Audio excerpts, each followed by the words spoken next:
What is something you thought was grossly exaggerated until it happened to you?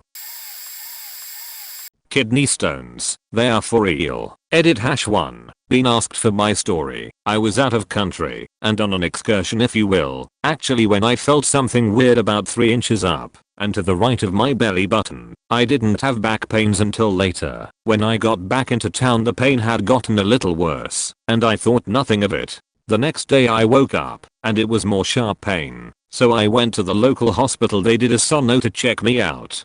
Spleen, appendix, and whatever else they checked for came back fine. They gave me some Vicodin and sent me on my way. I took these daily and was okay, but every once in a while took a jolt and nearly brought me to my knees, but then went away. Fast forward to coming home, was on the plane back and started having sharp pains again. Went to the restroom and pissed what looked like cranberry juice, had a small panic attack, and went back to my seat and took the Vicodin.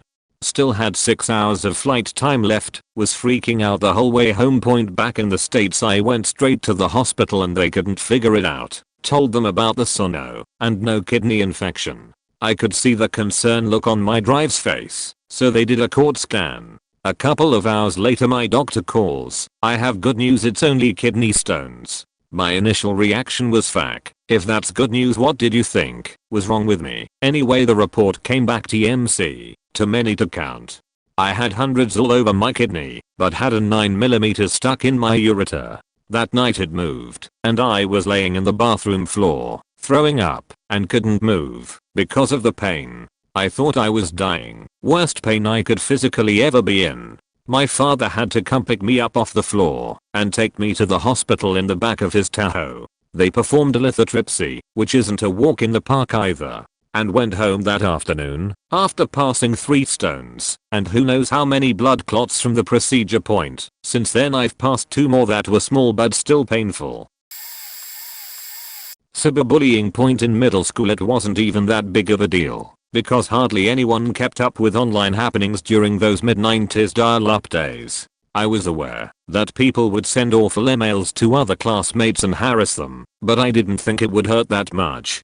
Just shrug, pity the pathetic soul that wasted time out of their day to give you a nudge and delete the message without looking back.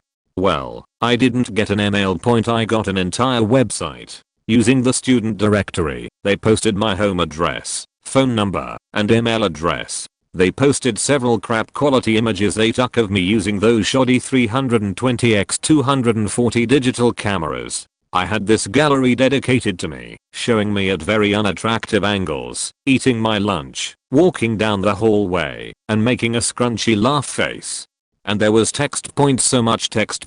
Just this unbelievably long diatribe about how fat I was, how no girl would ever love me, how everybody makes fun of me, and how much a worthless piece of carbon-based crap I was. My friends discovered the website when an anonymous email circulated through the student body. They tried to address it to people who weren't in my circle, but some of them did approach me to tell me that this website existed. That's what gets me. It's a website. He actually purchased and set up his own web domain to host this stuff. And it hurt reading all this stuff. It hurt seeing this getting sent to so many people. And while I was grateful to have some friends tell me about it, not everyone did, and nobody tried to assure me the things the website said were completely false. How was I supposed to know people didn't make fun of me or not? Was I really that hated, that toxic, that people would dedicate an entire week stalking me, taking photos, writing articles, and hosting a website exclusively about me? That's what hurts the most about cyberbullying, and something that I haven't been able to shake since. Cyberbullying doesn't make the victim feel like a victim. It makes the victim feel like they're a horrible person to everyone else, and that the problem is them.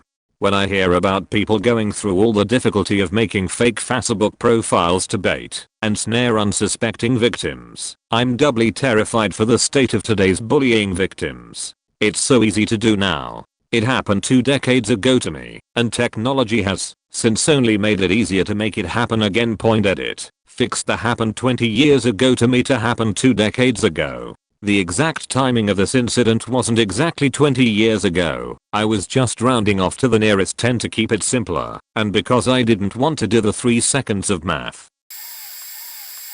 Long time lurker. Finally saw something I can contribute to. Being at rather recent point, I'd say grief point. My grandmother passed away on the 8th of this month. It was very unexpected, seeing as she had survived 2 bouts of cancer and a brain tumor, and met her end due to a goddamned cold. I can still see her in her living room doing aerobics with an instructor, and streaming her Hindi serials, We Are Bangladeshi, on her phone. The last words I said to her were goodbye when I left her house about a week or so before she got admitted to the hospital. Me and her never had a great relationship. It was very rocky, and I was the worst granddaughter I could have been to her. I didn't go to visit her before she was already on life support. To this day, just the mere thought of that rips me apart limb from limb. The 2 weeks after were some of the worst days of my life. The thing is, they talk about grief in novels as this perpetual and sudden force that grips you and never lets go. They say it reduces you to this shell of who you once were, and every action and word becomes a challenge, and suddenly all you feel is anger at yourself and this sense of doneness in regards to everything else. Breathing becomes a laborious task, and suddenly, you become so aware of all the things around you. I never knew the walls were that shade. When did I buy those pair of shoes? Why did I never ask her about that? Why this, why that, why? I always used to think that novels were exaggerating. I always thought it would never be possible for a person to sink as low as that. I have never been more wrong. I remember I got pulled out of school early that day, about an hour before it happened. My mother, her ex-daughter-in-law, took me and my brother there, and, there is nothing worse than knowing it's going to happen, and waiting for it. The night before I had gone in and visited her. Just thinking about me makes one to throw up. Plastic snakes and cotton eyes. The haranguing beeps of the machines that kept her alive. Her hands were so cold.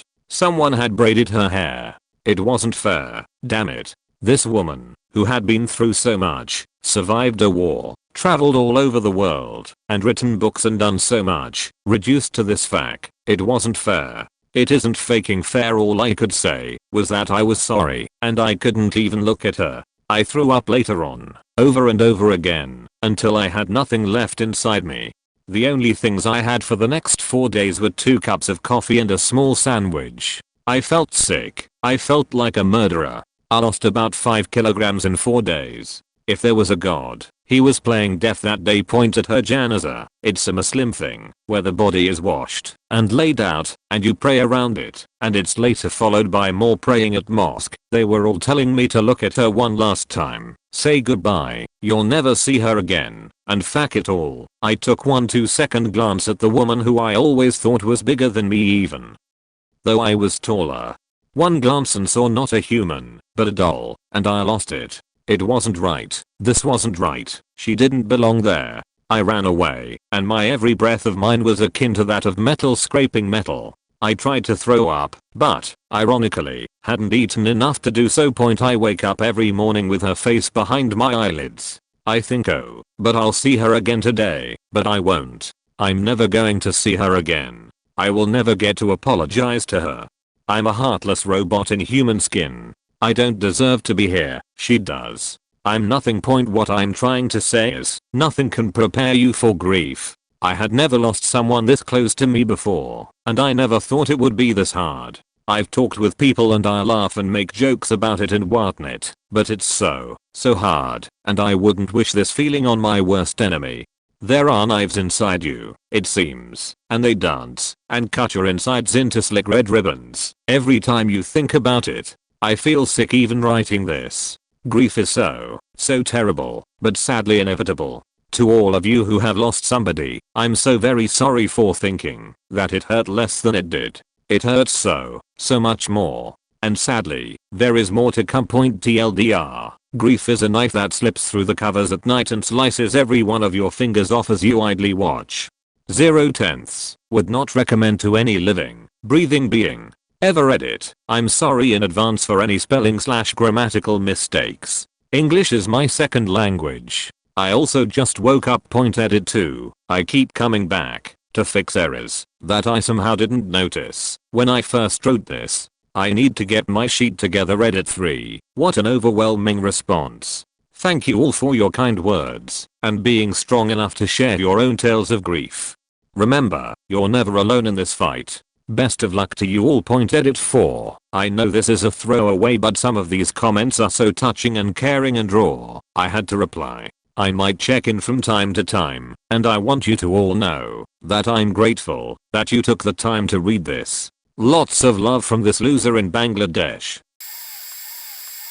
I can't believe this hasn't been said. Having a parent who is an alcoholic. This will be a long post before work, so I apologize. The scariest moment of my life happened when I was 17. My father was a heavy 7-day-a-week drinker / weed smoker who almost ruined my life. When intoxicated he would yell, cuss, break sheet, hit my mother, never me shockingly, and randomly disappear for day on end. Till this day I will never understand why my mother put up with it all, but all chanced when I was 17. Another normal day in faking paradise, when the same sheet happens again for the 1000th time. He comes in sheet face talking sheet.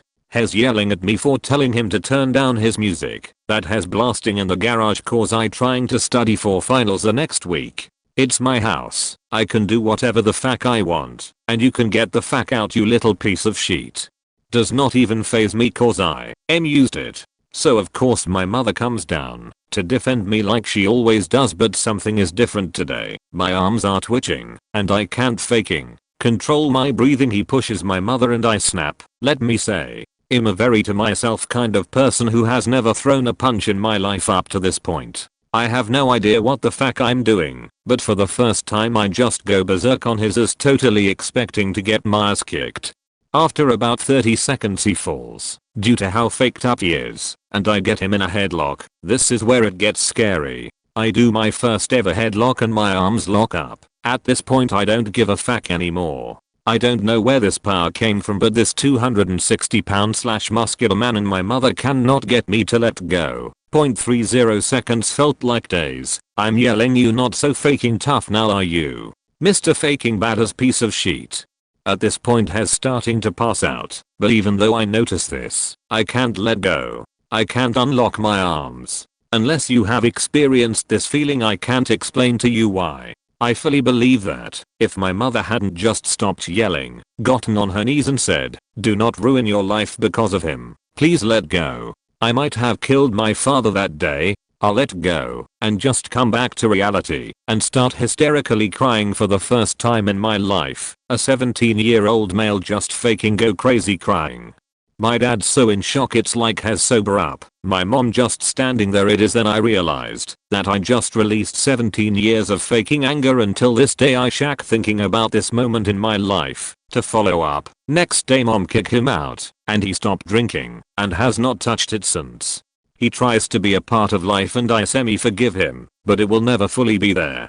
TLDR, my father was an extreme drinker who ruined my family. My mother could not afford to take care of me alone, so she stayed with him through it all. When I turned 17 I snapped one day and was a few seconds away from chocking him to death. People who haven't experienced will never know how painful it was to live with an alcoholic parent.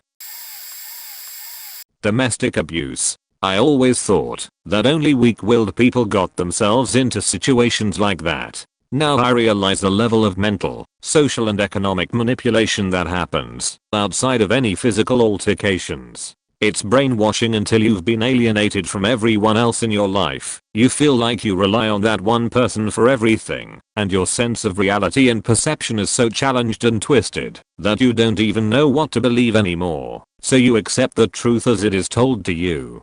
You begin to believe that you're the crazy one. That well maybe he didn't hit you that hard and you were acting a little crazy. That if he doesn't remember it, then it wasn't actually him, because the real him would never hurt you. I never thought that I would be in that situation. Luckily, I got myself out of it after only a few months. I can't imagine being manipulated and confused like that for years, and with children involved. Fuck you, Mike. You don't get to own people like that just because your life is out of control. You don't get to own me. Edit. Honestly, thank you stranger. I need all the kindness and support I can get right now. It means a lot that someone read this and thought enough about it and enough about me to acknowledge it with gold. I don't even know the perks of it, but the gesture alone is enough. I know there have been people who have been in way worse situations than I was, but I'm still figuring out how the hell you go back to normal when someone you loved and thought loved you tries to kill you. Thanks for making me feel less alone. 3. Sorry for emotional wall of text. Edit. More gold? You guys are ridiculous and beautiful.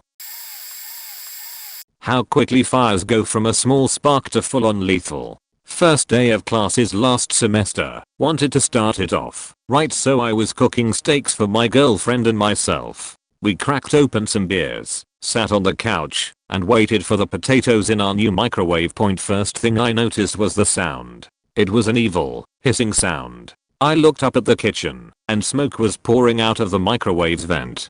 Cue 20 seconds of repeating that's a faking fire. Smoke was being produced at an alarming rate. It was already getting hard to breathe just 1 minute after it started. Girlfriend started trying to get the fire extinguisher, which was latched onto the wall in the pantry, but was too panicked to get it off. Cue my turn 2 minutes after the fire started. Visibility is very low. Too low for me to see the latching mechanism of the fire extinguisher. I'm breathing smoke now. I panickedly start trying to rip the fire extinguisher, latch and all, off the wall. No dice. I fumble around and eventually manage to free it. Cue the shock 3 minutes after the fire started. Living room and kitchen have zero visibility. Breathing hurts badly. I'm in shock. Holding the fire extinguisher, I try to read the label. I read the steps out loud. Pull the pin stand 3 to 5 feet away from flames. Pointing nozzle towards base of flames. Squeeze handle. I repeat them 4 times. The information is not getting to my brain. I start muttering phrases. Electrical fire. Pull the pin. Call the fire department. Squeeze the trigger. Cue squeezing the trigger. The fire was eventually put out. The fire department showed up in only 10 to 15 minutes after we called them. I was inside of the apartment for at the most just 5 minutes, and in that time I was dangerously close to passing out from excessive smoke inhalation. Few more minutes would have been death. I recommend that everyone make sure they know the location of their fire extinguishers and nearest fire escapes and exits. Try to always have a plan for every situation, because just a minute too slow exiting a situation can mean the difference between life and death. Dengue fever. Honestly don't understand how there aren't more deaths to this every year in the impoverished Latin American countries. I suppose it's possible I had one of the more severe strains of it though. Could not eat for 13 days, could not ingest even water for 10. Had to sit on the toilet about 5 seconds after ingesting anything at that point. The first 3 days, had the worst fever combined with the worst headaches I've ever experienced. Didn't sleep for any of that time. The time I decided I had to go to the hospital was after my fever got so high that I blacked out and had a lucid dream that my friend and our host, this was during a month-long trip to Puerto Rico, wheeled me on a cart, basically a gurney, through a local street party just stuffing food in my mouth. Woke up the next morning like what the fuck, where did all that time go? I only blacked out like 5 minutes ago, then discovered that I could no longer ingest even water. Our class leader helped me to the hospital, had to walk about 2 miles with this horrible fever/pain, and ride the monorail. By the time I got there, they were asking me to fill out forms, but I was shaking so hard from the chills, even though it was almost 100 degrees out, and feeling almost delusional, that they just admitted me right then. Point spent. The next week in the hospital on and forth watching Sports Center for probably over 100 hours lol.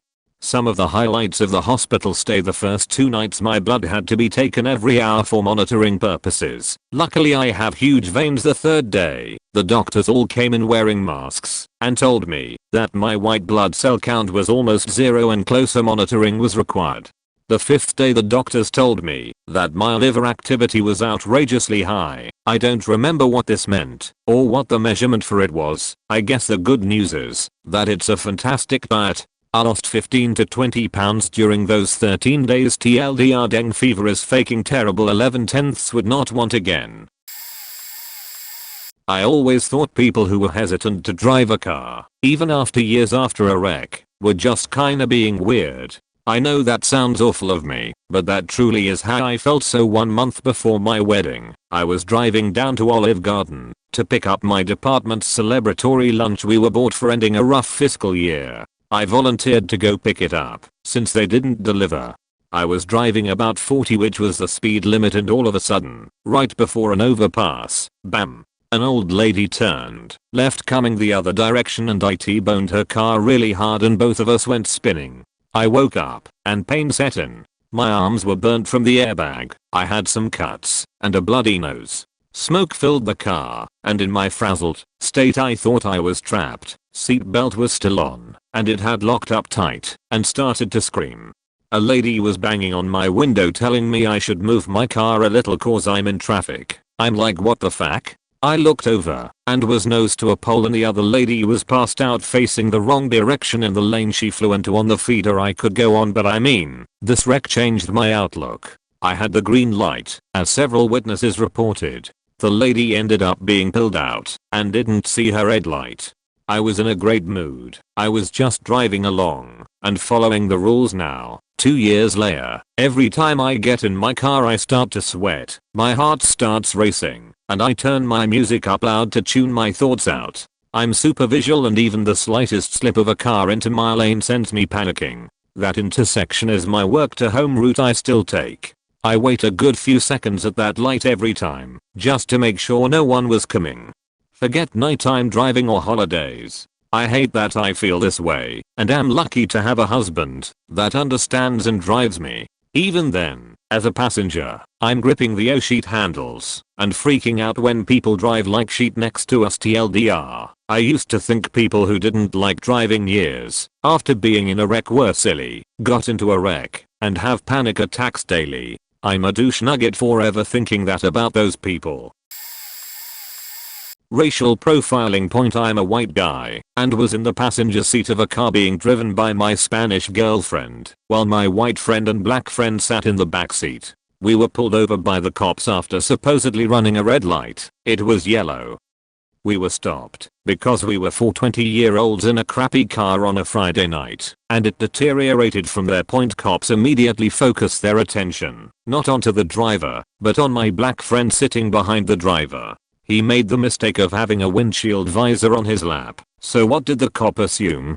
He must have a weapon on him, which is the first question they asked him. When they saw it point, we all get pulled out, backup is called, and get extremely uncomfortable frisks. As we're sitting down on the curb and the car is getting thoroughly searched, attention is immediately focused on my black friend, who has an expression of nervousness and fear I've never seen before on him. 4 cops surround him and ask him every question you could think. Where are you from? Are you going to school? Where do you work?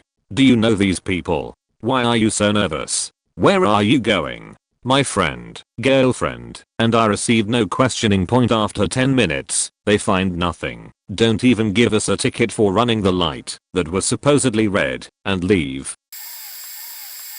How sick eating disorders make you point. I used to follow the really shitty crowd that believed anorexia was a diet phase that upper class teenage white girls went through for attention. And then I was triggered into anorexia. I have never been so cold, lonely, tired, sick, miserable, etc. Some days I didn't have enough energy to even get out of bed, and if I tried, I would faint. The extreme calorie restriction eventually caused severe damage to my body. I now have heart palpitations, and I'm at risk for heart failure. I have digestive issues out the wazoo, and it was hard to eat anything without cheating myself, and I still feel intense stomach pain if I eat a food I haven't had in a while. And this doesn't even scratch the surface. You can't imagine how frustrating and horrible it is to be unable to eat when everyone you care about is begging you to. Being asked to eat felt like someone was asking me to shoot myself in both knees. I couldn't do it. I loved food. I just could not eat it, even though I was hungry all the time. It got to a point where I wanted to die, just so I could stop disappointing everyone. Anorexia literally made me want to starve myself to death.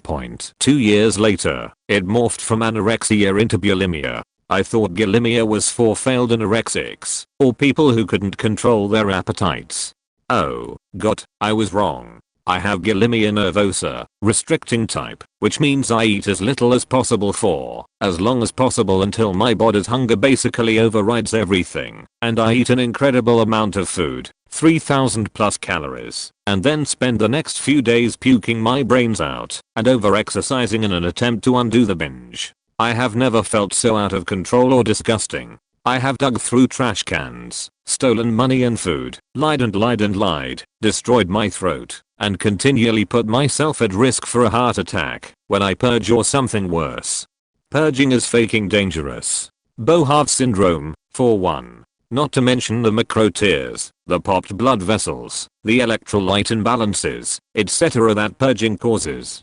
And why? This isn't who I am. I'm an honors student at a damn good university. I have a 4.0 GPA. I donate to charity, and I volunteer to help people. I'm not a thief or a liar, but eating disorders turned me into one.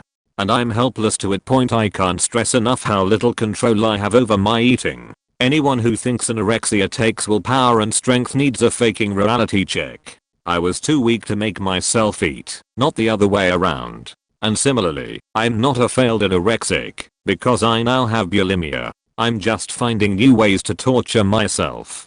There's a great quote that gets passed around eating disorder awareness sites. Eating disorders come in one size equals miserable. I'm currently in treatment and have made some really great progress. The road ahead of me is long and I'm currently relapsing, but I will beat this. Well, statistically, most sufferers actually don't ever recover, but damn it, if I'm going to keep going in this state forever, I am going to get out of this hell. No one deserves this.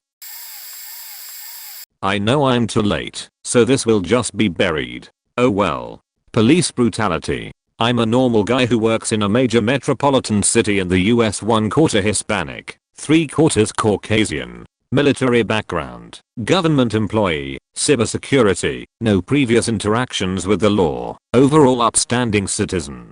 Out with friends one night, had a few beers, left the bar early, around 11:30. Sat down on a bench in a public park across the street, about 15 feet from where my car was parked. I thought it'd be best to wait for 15 minutes or so, because I had a slight buzz. I was approached by an officer who asked me what I was doing, needed to see ID, etc. I complied. He asked what I was doing, and I explained to him that I had a few beers and thought that it would be best to wait before I drive. He asked me which car was mine, so I pointed it out. He then told me to stand up and turn around, at which point I asked him why I was being arrested. He tells me I'm being arrested for public intoxication. I asked to be breathalyzed and he refused. I got upset with him, verbally, and he commences full-blown WWE smackdown on me while I'm cuffed. Charges me with drunk in public, resisting arrest, and assaulting an officer. Charges were eventually dropped and everything worked itself out, but fuck, you don't really think shit like that can happen to you until it does. Oh, and the injury the officer sustained? A broken hand from punching me in the head. Edit. Formatting. Finding your dead pet. I had rescued an abused kitten when I was 20, and for years I was the only person that she would allow to even see her. Over the years she came out of her shell with the help of another cat and became the most loving animal ever. She was insanely smart. One day my so and I were watching TV and he asked where Piper was because she would usually come hang out with us. We called for her and she didn't come, which was strange. We started looking for her. She was bad to get herself stuck in places. I walked into the guest room and saw that the curtains had been pulled down. The lights were out, so I started to walk to the other side of the room to turn the lamp on. When I got closer to the curtains I noticed Piper laying on top of them. I thought she was just sleeping, and when I reached down to pet her she was stiff. I freaked out and ran out of the room. My so went to check on her and make sure she wasn't just hurt. She had bitten a wasp and her throat closed. I can't remember ever being that devastated about anything, even a person dying. Any death I had ever dealt with was one that I had prepared for. I spent the next few days constantly crying and barely being able to eat. My other cat looking for her and crying made it worse. She died 6 months ago, and sometimes I still tear up when I think about her. Oh, way late to the party, but how I got my cat us a good one. You know on Reddit how everyone's like, found this little guy in the bin/laundry basket/car/roll of fat. Actually happens IRL. Me and my boyfriend moved to a new place, and after a while we noticed a stray cat hanging around with its teenage daughter, both calico so both female. We figured we'd feed them, because I like cats and they were very pretty. So a few weeks go by, still feeding them every night, and we've started to hope maybe we can adopt one. The mother cat loves us, and was clearly owned by someone at some point, because she loved pats after only a couple of feedings. The teenage cat wouldn't go near us. We set up toys for it away from the door, so it could play while its mum hung around for protection and food. Anyway, we decided we couldn't adopt this cat, because it had a huge wound under its arm, so we set about slowly making plans to catch both of them and give them to a shelter. The teenage cat still hated us. One night my boyfriend came into our bedroom when I was asleep. Milligrams boo. She bought kittens. I was out of bed and dressed in seconds, and there they were outside the door, 3 little fluff balls who had clearly just opened their eyes days previously. Point longer story short, wounded up catching them all, adopting one, and giving the rest to a no-kill shelter, where they took care of the mother, and she was adopted out. It was amazing. And that's how we got our cat. Men treating women like they are incompetent, being creeps towards women on the street/public transit, and I guess also trying to do macro favors for women that seem ridiculous. Objectively point, in the last 6 months I've gone from looking like a normal guy to presenting full time as a woman. I assume most people know, because of my manly jaw, but I'd say the proportion of people who say sir when I'm just dressed androgynously is 1%. In any case, I'm pretty sure the difference in treatment is because people think woman when they see me, and not transsexual when they look at me. Also, the attention one gets specifically for being a transsexual is a lot more menacing and obviously threatening. Since transitioning, I've also been looking for a new job as a software developer and a data scientist. I know that computer programmers are not representative of the entire male population, but going to presentations where 8 out of 150 people are women is a great place to experience mansplaining. I never knew people actually hiked up their belt and planted their feet wider than shoulder width apart to assert themselves or be proud, until people started bragging about their accompaniments to me as a man bragging to a woman. Parts of my world seem like they are now informed by Looney Tunes. I'm consistently surprised at the amount of men who think they can swoop into the female coda scene in DC and lift us out of our woeful poverty of knowledge. Point, I've taken Washington DC public transit regularly since I've used it to get to high school, college, and now work.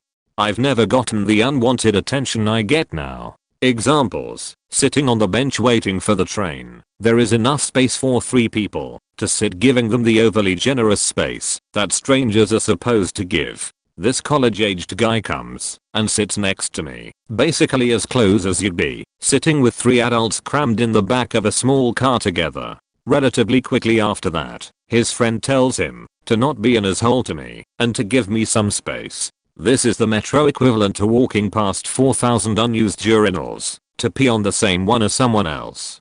Rewind to an earlier time when the guy is running his fingers up and down the length of his cork through his pants on the last train of the night. We were alone in the train, and he kept asking me to get off at his last stop and go home with him.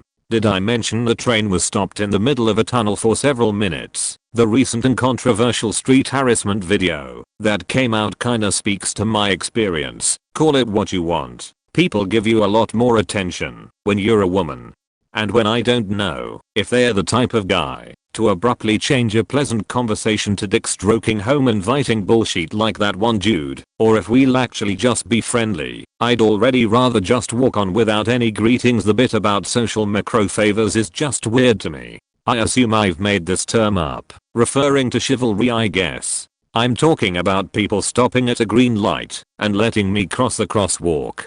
Remember how I've been in this city for my whole life? I feel like I'm in a completely different country, where the rules and social cues are totally weird and foreign to me. It's still my natural instinct to hold doors open for other women, let them walk out of the elevator first, etc. But guys will take totally nonsensical situations and make them into chances to be chivalrous. Most of these that I can think of are about my experiences as a pedestrian, when cars stop despite their right of way and the inertia from driving 40 miles per hour just to let me cross the crosswalk. It catches me off guard, because situations that used to make sense are now so less efficient because of chivalry. or whatever this is. I've run out of steam to keep writing. So anyway, there it is. TLDR. I changed teams and now I see that some of my old teammates are kinda digbags. Migraines. I've only ever had one, and it was god awful. I got up, went to work at 7 AM, normal time for me. Everything was fine. 20 minutes later I had a pretty decent headache. So I told my boss I had to go take some Tylenol and sit down in an office for a few minutes. I was a department manager in big box retail at the time, and of course this happened the week before Christmas. 10 minutes later I was absolutely in debilitating pain. I sat in a pitch black office with my head on the desk and everything was ringing. Voices of people that came in the office, not knowing I was there, sounded muffled like they were coming through walls or very far away. Moving at all was out of the question. A while later, I had absolutely no idea how much time had passed. My boss opened the office door, and it was like a gun went off next to my ear. The noise was so loud. I guess he had thought up until that point that I was hungover or something, and he took one look at me and told me to go home. There was absolutely no way in hell I could drive. I could barely stand up. Somehow I managed to call my friend, who was, thankfully for my sake, working overnights at the time, and was just then leaving work. I told her she had to come pick me up and take me home. When she got there she came back to the office to get me, and she had to help me walk down the hall. It felt like something out of Willy Wonka. The whole hallway was moving and was pulsating in and out, like getting narrower and wider. She helped me into her car, pulled out of the parking spot, and made it to the end of the aisle before I was getting out of her car and puking. I honestly had no idea how I was going to make it back to my apartment without vomiting all over her car. The rest of that day was completely miserable. Ever since then, every time someone says they are working from home or taking a sick day because they have a migraine, I tell them got it, feel better, and try not to even email them for the rest of the day. I get it now. Asthma is under-exaggerated in most cases. It's actually the scariest thing I and my parents have had to deal with. Touching certain trees or walking past a certain flower will trigger it, and at first it's just an itch on my neck, right above my collarbone. The itch can't be scratched, and it gets worse and worse. Once you're at that point, you realize it's an asthma attack, and panic ensues. It feels like I'm buried in sand except my head. I can breathe, but it doesn't feel like I'm breathing. I can feel air in the tubes, but no inflation. This really gets to your head. The only thing coursing through your head is getting your inhaler finally. Once you get it, first puff, oh dear Jesus, this relief is like no other orgasm in my lungs. Second, that was faking crazy. I almost died. Then, the after effects. I'm not sure if it's like this for others, but I shake really badly. I don't know if it's from being so scared or just the inhaler's effects, but it takes all of my effort to stop myself from going to sleep. I'll feel lightheaded and shocked for hours. And I don't know why. Side note singular, the medicine. Parents, don't use this. It faked up my teeth so badly. My molars enamel rotted in the middle, and all of my teeth are super weak. It also made me need braces. And that little pink dial thing, whatever it's called, just do an inhaler. So much easier. A DUI. Yes, I know, I was a stupid kid and would drive after a couple of drinks. I can hold my liquor, it doesn't affect me that bad. I would say, I was a faking idiot. Well, one lowly night after a glass of whiskey and a beer, my group ran out of smokes. I volunteered to run out to the corner store to remedy this situation. Most expensive pack of smokes ever. To be fair to myself, I could hold my liquor and definitely knew my limits for when I couldn't drive anymore. No, I didn't. The limit is one drink and you can't drive anymore. I got pulled over for a license plate light being out. $1,800. A year without a license. A permanent mark on my record. Had to give up on my law enforcement degree. Closed a bunch of career doors for me, and having to deal with the look on my mom and dad's face when they came and bailed me out of jail. It's not worth it. Not to mention the countless lives I was putting at risk every time I did it.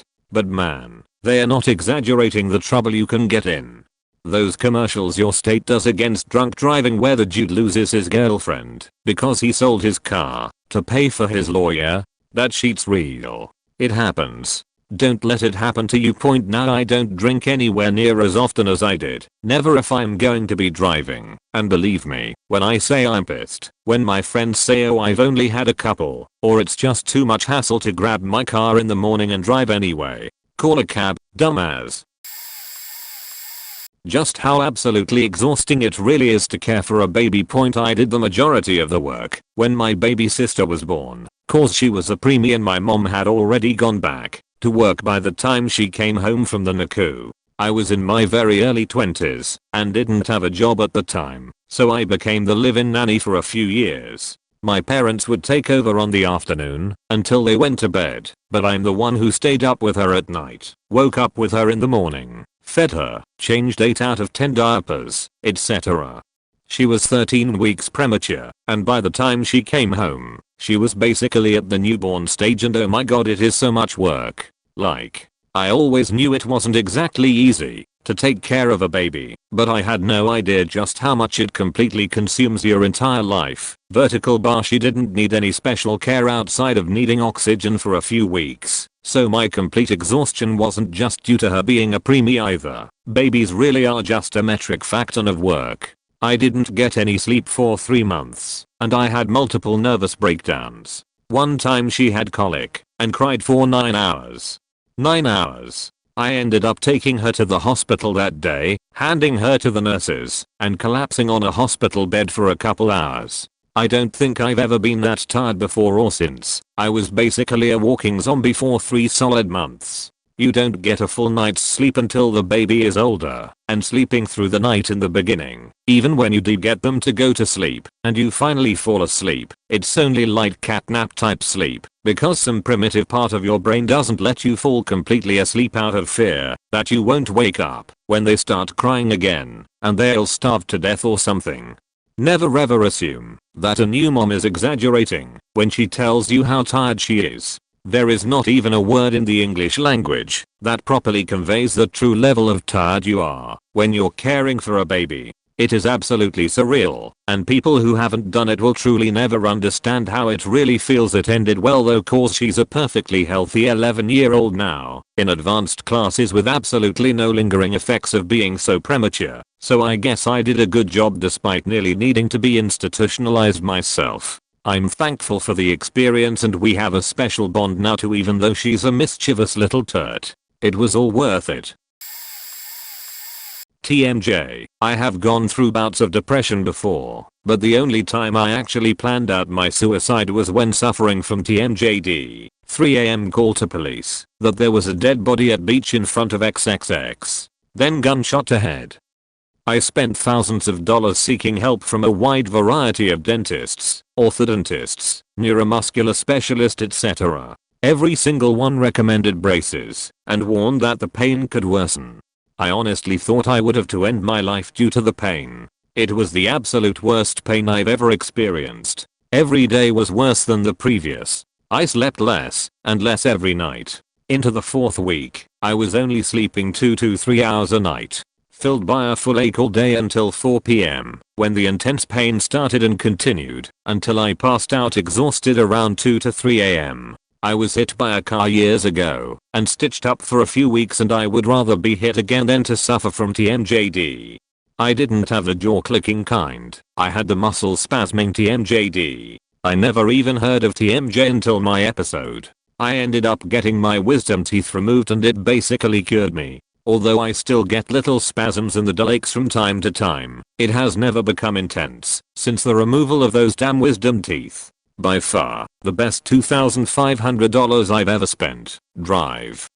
Burns, you're an asshole, but God bless you. He was the first doctor I went to because though I had a cavity at first, before the spasms started. He gave me an annoyed look and told me I had no cavities or infections and my wisdom teeth were healthy and completely finished breaking through my gums. He said I needed to get diagnosed to determine my pain, but let's just pull them out, because there is trapped food which can lead to future issues, plus you don't need them. Then without giving me a change to process what he said, yes, no, why don't you think about it and let us know, and walked out of the room. He really pissed me off, but ultimately he was right. That was almost 14 months ago. having, and loving a child. Long story short, I didn't exactly have the greatest childhood or the greatest parents. I mean, they were there, and we had food and a roof over our heads, so there's that point anyway. Most of my life I never wanted kids, and never thought that I would. Little kids, age 4 or under, always made me uncomfortable. In fact, I hated to be around them. The same for a girlfriend. Long story. Cutting another long story short, got a girlfriend and she convinced me that we should conceive. The day my son was born, about 15 months ago now, was pretty surreal. Through the delivery process and everything before that, it felt like I was a robot, or doing things by rote, not really feeling, or understanding what was truly going on. Not even when I held him for the first time, though there is something I noted that I will never forget. It was only after the birth, when I was alone for the first time, since when everything hit me. I had to go to my car to get something. By the time I got there I was pretty much broken down, crying like a baby myself. The gravity of the situation just crushed down on me. Not only did I realize the love I had for my son was perfect, but at the same time it was like his life flashed before my eyes. I don't know how to put it. I saw him grow up, go to school, graduate, drive, leave home, become a man. It was crazy. And I realized that I would do anything for him, including die. Well, I gathered myself eventually and went back into the hospital. But I do still get those feelings from time to time and have those thoughts. It's hard to keep it together. I have to, because I need to teach him to be a good man. I know he will. And I know he will be a better man than me. Point in the recovery room post-delivery. I was holding him, and as soon as they wheeled his mother into the room he turned his head toward her and started crying. I'm sure this is very normal, or documented, or scientifically explainable, but it struck me, and I will never forget it. Opiate withdrawal. After a back injury they put me on meds, and kept increasing them. I'm not good with dates and accidentally ran out while on the other side of the country. I thought, how bad could this be? Bad, real freaking bad. The pain from the crushed and bulged discs came back at 10x strength with a vengeance. Add in the worst flu you have ever felt, liquid sheets while your guts twitch, restless legs that jump, insomnia, chills, hot flashes, anxiety, and best of all, depression. You have no clue how chemically tenuous your grip on happiness is until those little happy chemicals in your brain are gone. I'm a happy person all and all, but 24 hours after running out I felt like the world had been sapped of anything good. You could have put me on a tropical beach with a steak, swimsuit shoot, and a box of kittens and I would have cried in a corner about something that happened in kindergarten. I thought all the movie descriptions about withdrawal were bunk. Turns out most of them do not even get close to how bad it is and what not sleeping while feeling like she does to your mind. After 5 days, if got a flight home and was able to get my script. This was a couple years ago, and they have not been able to do anything about the injury due to where it is, and I have slowly decreased dosages every 4 months trying to get down to nothing. If it's possible. I'm sure a few of you have gone through this, so know what I'm talking about. It's something you really have to go through to understand, and I hope I never have to understand it again.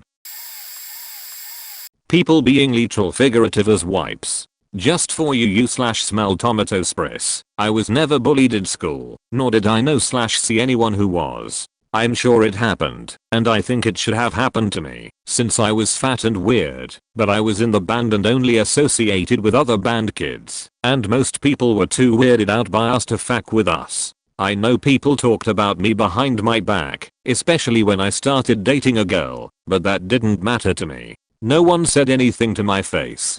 Then I went to college and came out as transgender. There were still people from my small hometown that I saw fairly often, so I only tried to pass sometimes. Didn't want one of them to notice me and get the word back to my parents, who call being FTM transgender bonus envy, and kicked my sister out for dating a Jewish guy and shit like that. But I tried to be androgynous, and holy shit. Just walking down campus and having strangers call me a dyke. Strangers asking if they can watch. Try to go out drinking, and strangers would offer to pay me to kiss their girlfriend. Guys propositioning by saying I'm too pretty to be a lesbian, and that their dick will turn me straight. What the fuck? It was like people were just acting out the master list of inappropriate lesbian jokes. And then I started going by a masculine name and got my professors to use it in masculine pronouns, and some of my classmates called me a tranny, asking me if I'm into pegging, telling me I'm going to hell. Shit, like that point I don't give enough facts to be really bothered by it, but holy shit, I had no idea actual people in real life could be like that. I thought it was a joke. I felt like an example on a TV tropes page. It's ridiculous. TLDR, college debt is a required shackle of the American dream. The horror stories are true. The horrors of college debt and its overall degradation on life once seemed exaggerated to me. I graduated college 5 years ago with $83,000 in debt at the peak of the Great Recession. I worked while in college, utilized multiple scholarships, graduated with great grades, and earned a degree, and had high hopes. Upon graduation, finding a job was near impossible. All of the opportunities that I lined up going into my graduation year quickly finished. All of the paid offers quickly turned into unpaid offers for only resume experience. With no family support, I was forced to move into my girlfriend's parents' basement. Humiliated but determined, I sent out hundreds, if not thousands of resumes, portfolios, and phone calls. To make my minimum payments on my loans, I started my own computer/it help business on the side. It was a struggle as nearly everyone at the time was looking for freebies or were customers only because they were friends of friends and heard I did amazing work for cheap, but cheap is not free. It was a dark and depressing struggle to survive that lasted about a year before I finally landed a decent job. The rest of the years passed. I married the girl whose parents sheltered me and had a baby girl with this past November, but each month I still pay 13% of our income to our student loans and 20% to rent. 5 years later, and I have only now just paid off the deferred interest to get the principal balance back to what I originally borrowed. Even though I've paid every bill on time and have great credit, I'll never realistically save up enough for a down payment on a house. It seems I'll be paying back my student loans forever as they shackle me down and out of reach of that American dream. However, I do realize that I'm doing alright and that my story is far from unique. I have heard far worse versions of this tale and know that college debt is one of the main issues nearly all of us millennials face. The road to adulthood for us has been delayed and increasingly harder to get to, and yet we are called lazy and entitled as we try to drive forward. Point to my generation. Good luck, much love, and may you cherish the precious memories of this year's winter solstice. Point happy holidays to all. Getting chickenpox as an adult. I managed to avoid it as a kid somehow and was vaccinated when it came out as a teenager, but it isn't 100% effective. Got it in my early 30s. Point. When you think of chickenpox, you probably think of red itchy spots that pop up everywhere. And yeah, those came too and were annoying, but that wasn't the problem. The problem is the flu-like symptoms on steroids. The first week I was bedridden, and one night woke up to find myself lying in a lake of my own sweat. I don't mean things were a bit damp, I mean I was lying in a puddle that was more liquid than the bedding and mattress could absorb. There were major cramps/muscle aches, and I had no energy whatsoever. I did literally nothing that week, except try to drink water, and stumble to the bathroom, and lay in bed.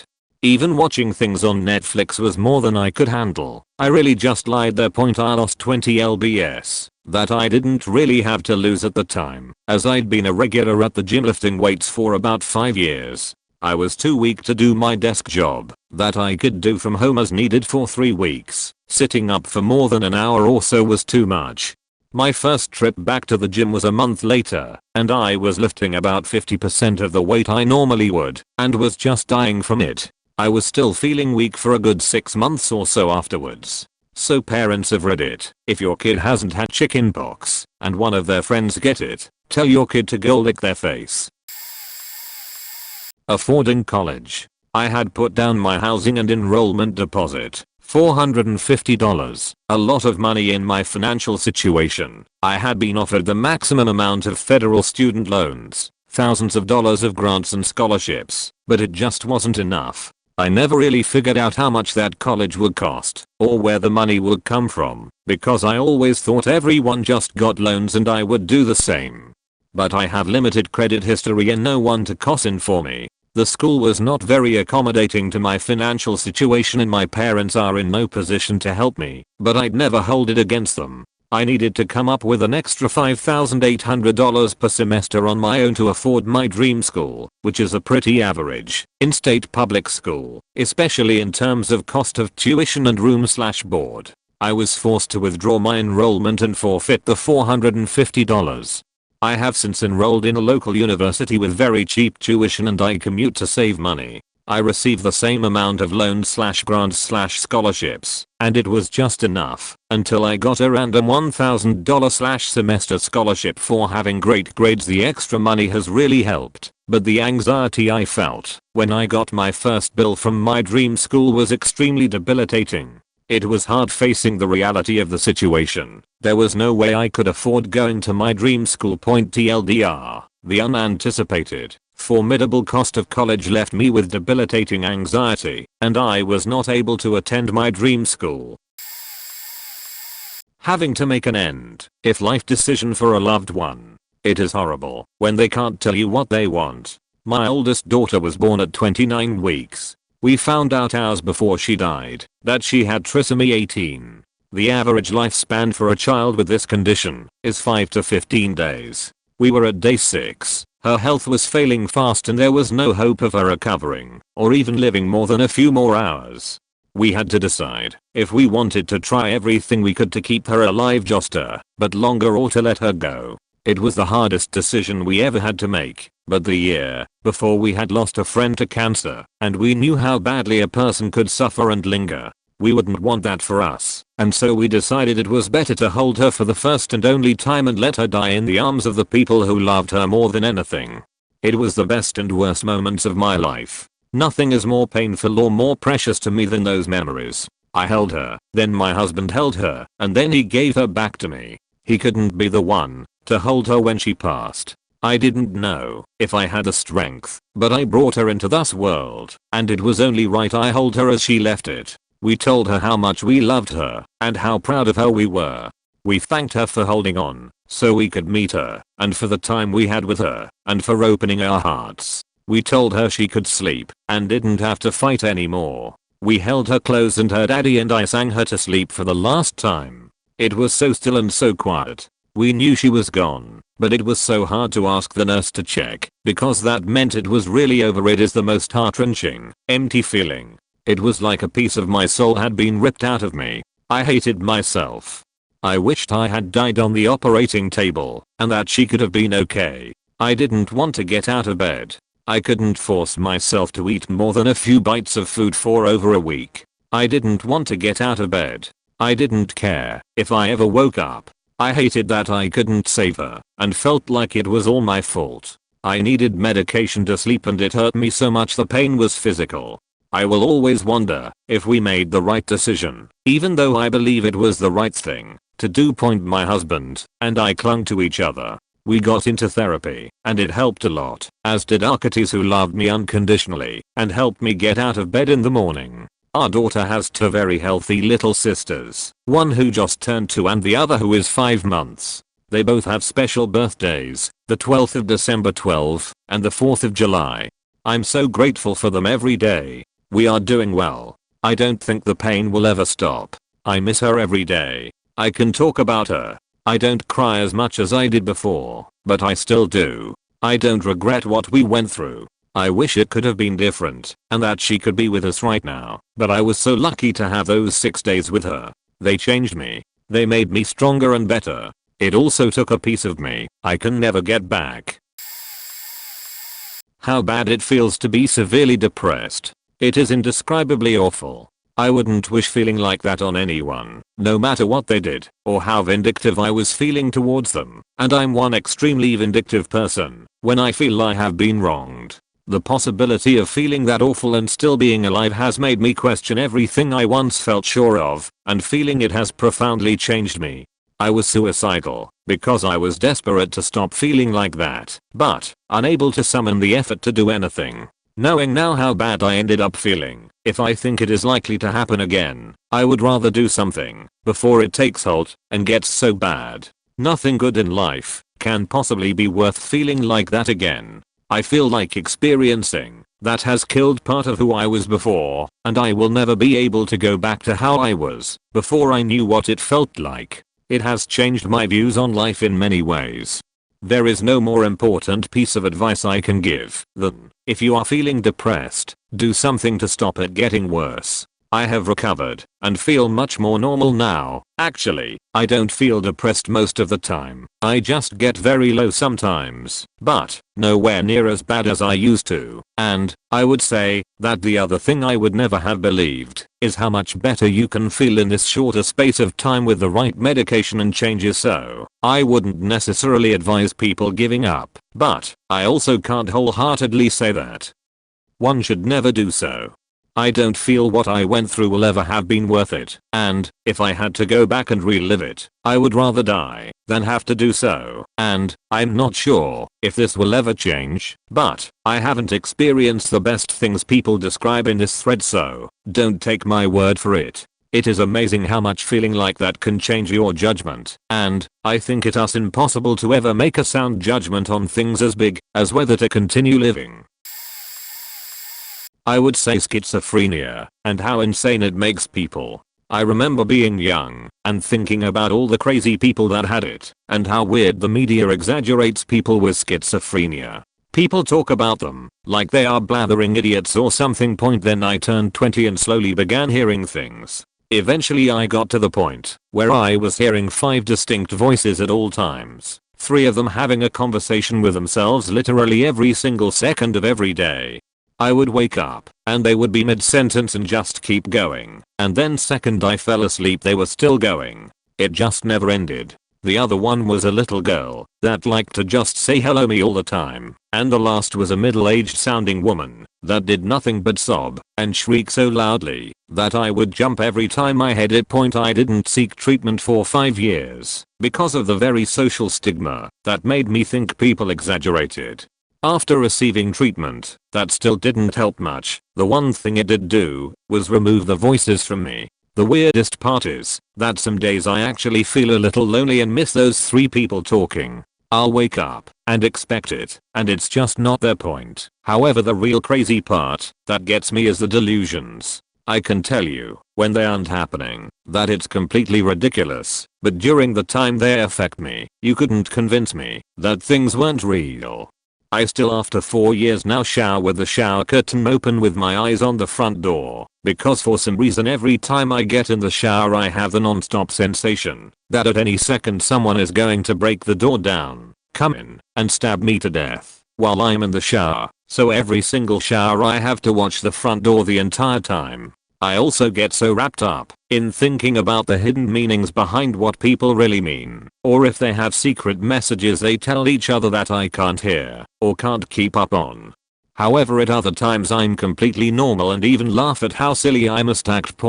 And remember that scene from The Matrix where the cat walks by and then walks by again and it freaks Neo out for a moment? The déjà vu thing. I have that weird visual hallucination of my cats walking by the room like 30 times a night. Even while I'm watching them sit on my lap I see them walking past at the same time. Well, it all started when my friend Barry fell out of the tree. This was back in, let's just say, 6th grade. At the time, I was checking out this girl Lucy. I was all like, "Hey Lucy, you wanna get a cup of something hot?" And she was like, "No." And I was all like, "Come on, Lucy, it's 40 degrees Fahrenheit. I live in America after all. Don't want any of those commas tacking over, what with their Celsius scale. It's just too small to get any accurate measurements without decimals screwing stuff up." And she was all like, "Fine, let's go." And I was all like, "Okay, I know this great soda fountain across the way." And she said, "No, let's go out for milkshakes instead." And I was all like, "I thought you wanted something hot." But then Barry had to climb a tree and said, "Hey Lucy, he's not a real man like me." And then he fell out of the tree and landed on that dame. I ran her to the hospital, and Barry was afraid that he killed her. He was a pretty fat kid after all, and this reminds me of that time that he bottomed out my El Camino when I was taking his friend and I to the prom. I was going over the speed bump, and the thing just went down. screwed up my suspension as well, and then we found out that Berry crushed her spinal cord something nasty and she was basically a vegetable. The chick in the next room, however, had 10 days to live and was willing to try anything. Know what I'm saying? 57 years later, we are happily married and have grandkids. Oh, and I thought that paper cuts were exaggerated until I got one, but that's a story for another day. Oh man. Severe food poisoning. Me and my best friend went to a swanky restaurant. She had lobster ravioli. I had prime rib. A few hours later she is in and out of the bathroom vomiting. Finally, I go in and see her on her hands and knees contorting and heaving. She comes back to bed and is just making annoying moaning and gasping sounds. At this point I just wanted to sleep and was wishing she'd stop being dramatic. It was about 4 AM when she asked me to drive her home to her mother's. This pissed me off even more because she lived about an hour away from me, but I obliged. Next day, I ask her if I can eat her leftovers because, I ate at the same restaurant and didn't get sick. Can't be the food right. Wrong point wrong. I can't even put into words the level of what the fuck that felt like. The only way I can try to convey it is losing control of all bodily functions, including basic motor skills. Kind of like the puke scene in Team America, except out of both ends, and your arms and legs flailing around simultaneously. I couldn't even stand up and walk. I wormed myself to my cell phone and called my mom. All I remember saying is help, insert moan and gasp, come get me. First time in my life I truly felt like death was creeping in on me. And that was the scariest part. Needless to say, I was rescued. I survived. And I apologize to my friend repeatedly to this day. Concussion. I got hit in the forehead with a deep sea fishing weight that was casted at me intentionally. Long story. I started off just feeling numb with a ringing in my ears. For about 10 minutes, I was acting normally and making a 911 call. At some point, I remember the 911 dispatcher yelling at me that I needed an ambulance and I wasn't making sense. I never lost consciousness through the whole ordeal, but I also don't remember what I was saying. I thought I was making sense the whole time. By the time I was wheeled into the emergency room, I had the absolute worst headache of my life, worse than any migraine I had before by far. There was no relief and the doctor said he could not administer a narcotic because they were monitoring my behavior in case I needed some sort of emergency procedure. For the next 7 hours, I had a headache so bad that the pain was easily the worst I ever felt in my life. It was way worse than when I tore my ACL. Also, the sickening feeling I had was beyond nausea. Like, I remember feeling like I needed to throw up, but that I couldn't even get my bearings to make that happen. There was more than just spinning in this experience. I would not recommend a concussion to anyone. I'm late to this party, but phobias. I didn't think it was possible to be mindlessly afraid of things. I'm Australian, and I hate needles, spiders, and snakes. I considered those phobias, but I could control those. I could see a huge spider on the ceiling, roll over, go back to sleep and think you better drop on my face, motherfucker, with no problem. But I'm also one of the only human beings stupid enough to ever inhale a plastic dart and survive to not really bother telling the story. And let me tell you, I have a very real phobia of choking now. If anything gets in my airway I have a panic attack. Water, ice, a piece of fluff, a teeny tiny circle of packaged plastic I inhaled because it was on my bed, the little piece that sticks out from when they put bags of lollies on those hanging hooks. A fly, anything, and I'm suddenly in panic attack mode. Coughing, choking, eyes dripping water. And for several minutes afterwards I just want to curl up and cry, shaking, scared, and feeling incredibly mortal. And even just thinking about something ending up in my throat makes me shaky and nauseous. And I can't control it. I can't think this is nothing. It's a circle of plastic. It's just raw, pure, unadulterated panic and fear. Addiction. When I was in high school and my first year of college I used to drink, get high, smoke often. But when it came time To get something done for school I was able to stop partying at the drop of a hat, get my work done, and go back to drinking again. Point I never understood when someone would say, I need a cigarette. Because I could smoke a pack in a weekend binge and then not have one for weeks after. But eventually the lifestyle turns on you. You start to notice how empty your bank account is. And then that horrible day when you have the first withdrawal symptoms. When I started getting them, I didn't think it was withdrawal. I thought that I was developing panic disorder. But after a few weeks of sitting at work each morning, sweating, shaking, vomiting, I had to eventually accept what was really happening to me. So now, knowing what's wrong, you can make one of two choices: quit or keep using just enough to stay straight. I chose the latter because I had been using as a social and coping tool for so long. That choice led to several visits, detoxes, rehab, and just recently an OUI. Point addicts go through all this, and you think that somewhere towards the beginning, as in the first visit, they would get a grip and take control of their life. That everything they're doing is plain stupidity, especially the OUI.